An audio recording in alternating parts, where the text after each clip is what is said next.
Operatsiya davomiyligi 12 minut davom etdi.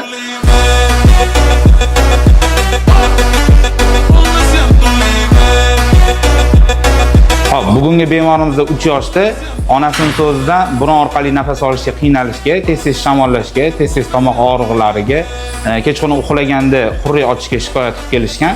Bemorimizdan tekshirganimizda burunda adenoid vegetatsiyasi aniqlandi. Hozir mana o'sha operatsiya stoliga oldik. Xudo xolasa mana shu adenoid vegetatsiyasini olib tashlaymiz. Burun orqali nafasni erkin bo'lishini ta'minlaymiz.